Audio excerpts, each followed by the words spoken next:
Dentro do Talend, eu tenho alguns métodos e algoritmos de mascaramento. Eu tenho o mascaramento semântico, onde ele mascara seguindo a mesma regra semântica. Ou seja, se o campo tem 3 números, um tracinho, mais 2 números, um tracinho e 4 números, ele vai mascarar, mas seguindo o mesmo padrão semântico.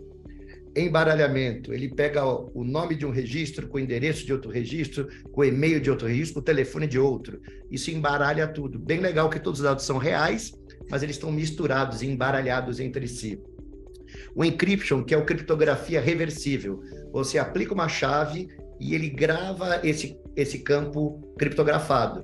E depois eu posso descriptografar. A gente vai mostrar isso ao vivo, pessoal, tá? Eu vou rapidamente. E o hashing é aquele que nunca mais volta atrás. Ali do lado estão os componentes da ferramenta que fazem isso.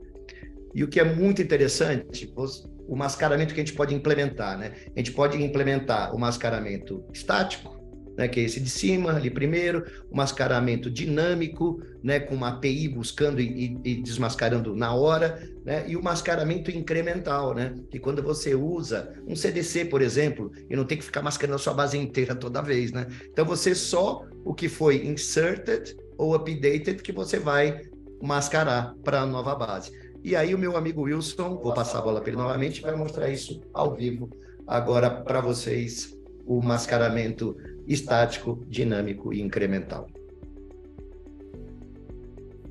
Oi, pessoal. Então, a questão do mascaramento é muito importante porque a gente vê que é muito comum nas empresas, né, nessa jornada de garantir a qualidade do dado, garantir a sua catalogação, a sua identificação do que é confidencial ou não, garantir todo o arcabouço de segurança para manter esse dado seguro na produção. E quando chega na hora de você criar uma base de teste, uma cópia da produção para desenvolvimento, então nem sempre esses cuidados são tomados e é muitas vezes aí que acontece o vazamento. E não é fácil fazer esse mascaramento. Quando eu fui DBA, realmente era uma dificuldade você criar scripts, mecanismos, para não só fazer, mas como manter também. Como o Talend, ele trabalha em cima de uma plataforma DTL-LT, é muito fácil para ele criar uma solução de mascaramento. Então, primeiro, é uma solução que ela é agnóstica em relação à fonte. Então, você não está amarrado a um tipo de banco de dados ou a versão de banco de dados. Na verdade, você pode fazer um mascaramento até de um arquivo texto, ou até de uma planilha Excel, ou conexão de um Hive na nuvem, de um Big Data, de qualquer coisa. E olha como é fácil. Eu vou pegar aqui o metadados de uma tabela de produtos, vou usar um componente de entrada, ou seja, de leitura dos dados, que está no MySQL. Agora, para a saída, eu vou selecionar aqui, deixa eu ver, no Azure, no SQL Server, ou seja, em Cloud. Vou pegar metadados de uma tabela aqui, vou definir ela como saída. Vou selecionar um dos componentes de mascaramento, daqueles que o Marcos comentou. Vou pegar aqui o Data Masking, por exemplo. Né? E agora o que eu preciso fazer? Simplesmente conecto os componentes. Então, ele vai ler produtos, vai mascarar e vai gravar numa tabela de saída. Próximo passo é configurar esse componente de mascaramento. Então, aqui, nesse componente, eu vou inserindo as colunas do fluxo, né, que na verdade são as informações do produto. Então, tá vendo? Eu tenho aqui a lista de cada um dos campos. Aqui eu seleciono qual categoria de mascaramento, eu tenho várias. Então, eu posso fazer por character handling ou number handling, que são os mais comuns, mas tem algumas categorias específicas para e-mail, para cartão de crédito, para número de telefone, para geração de data, né? Depois, ainda, para cada uma das categorias, eu seleciono quais são as funções. Eu quero mascarar só os primeiros caracteres, ou os últimos, ou troca a letra por número, enfim, cada categoria tem as suas características. E depois o método. Quais são os métodos? Eu posso mascarar randomicamente, ou seja, para cada campo eu coloco um valor randômico, ou consistentemente, dentro do mesmo job, dado uma entrada, vai ter sempre a mesma saída. Ou ainda o FF1, que é um algoritmo muito interessante, que ele é muito utilizado para chave, porque é um algoritmo que ele mantém o formato da entrada, né, e é reversível. Isso é muito interessante quando você tem muitas tabelas e quer manter a integridade referencial entre elas, né? Por exemplo, se você usa o campo CPF como chave. Então, se você usa esse algoritmo, você vai garantir que a sua saída da criptografia do CPF vai ser a mesma em todas as tabelas, garantindo assim a integridade referencial. Eu vou pegar aqui um job que já está pronto, que já está todo configurado, para vocês terem uma noção melhor. Então, esse job aqui, ele faz o quê? Ele faz a leitura da tabela de clientes, aquela que a gente usou no Data Catalog, que a gente fez a identificação dos campos, quem eram o PII, quem eram os campos confidenciais, né, que vai ser a nossa fonte de informação.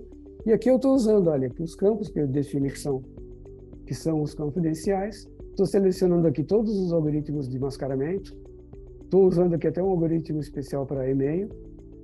E no campo CPF, que é o campo-chave, eu estou usando o algoritmo do FF1, né, que é determinístico e mantedor de formato, e melhor ainda, ele é reversível. Eu vou mostrar isso porque é importante ser reversível. Aqui eu tenho um componente customizado para cálculo do CPF.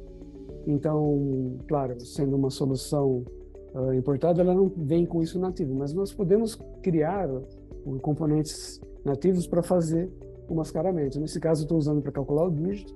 Poderia ainda criar outras funções para usar outras formas de mascaramento que você deseja, ou mesmo reaproveitar algum módulo que você já tenha na sua companhia, eu posso incluir aqui no fluxo.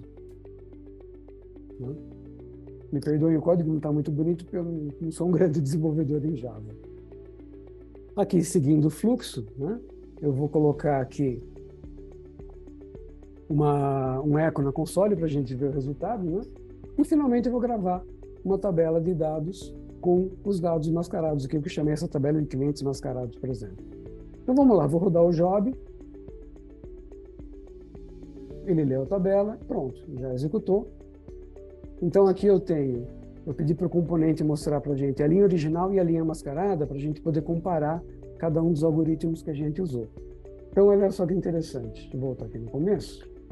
Então eu tenho aqui, olha, a Petra, eu mandei mascarar a partir da 7ª posição até o fim com asteriscos. CPF, eu usei o FF1, então do CPF dela original eu gerei um outro CPF válido. Daí também criptografei, deixa eu ver, nome da mãe, nome do pai, olha o e-mail que interessante. Pedi para manter o domínio e mudar só o nome, o que pode me dar uma visão melhor de quem são nossos usuários. O CEP. O CEP eu mantive as 5 primeiras posições para poder ter uma visão geográfica dos nossos clientes. Mascarei também o endereço. O que mais eu mascarei? Olha aqui, os telefones, né? Eu mantive o prefixo de novo para ter uma visão geográfica, né, dos dados. Então você pode selecionar o algoritmo que você quiser para cada campo e gerar os dados de saída.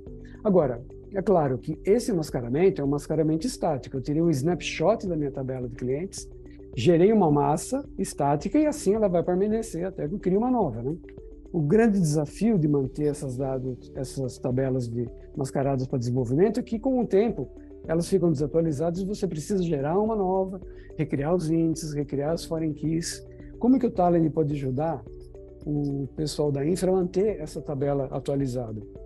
A gente vai usar um recurso que é nativo do Talend, que é o CDC. O CDC o que é? O Change Data Capture. Então, nesse modelo aqui é uma proposta, né, gente? É uma ideia. Então, o que eu fiz? Eu tenho uma tabela que foi mascarada estaticamente, né? E ao invés de eu ter que refazer isso periodicamente, eu uso esse recurso nativo do Talend que ele vai monitorar essa tabela de clientes via trigger ou via log, vai capturar essas alterações, vai mascarar e vai sincronizar com as tabelas mascaradas. Então aqui eu não preciso ficar me preocupando em fazer esse mascaramento uma vez por semana, uma vez por mês que seja. Eu vou ter sempre uma tabela, o meu ambiente, nesse caso aqui não produtivo, sincronizado com a produção, né? Outra ideia ainda é a gente usar o mascaramento ou desmascaramento dinâmico. Nesse nosso exemplo, eu tenho aqui uma aplicação, né, que está acessando os dados mascarados.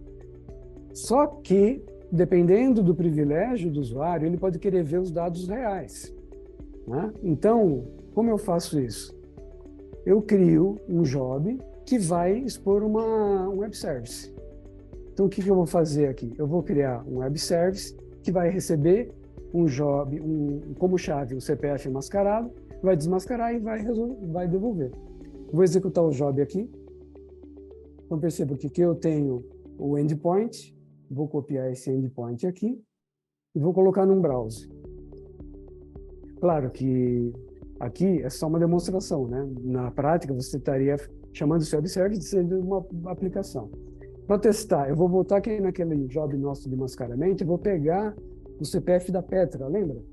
Então, o CPF dela é 111.222.333. Mas eu vou pegar o mascarado para fazer uma chamada do web service para desmascarar dinamicamente. Então, eu volto aqui no browser, vou colocar aqui o CPF da Petra, Enter, e pronto. Então, veja só.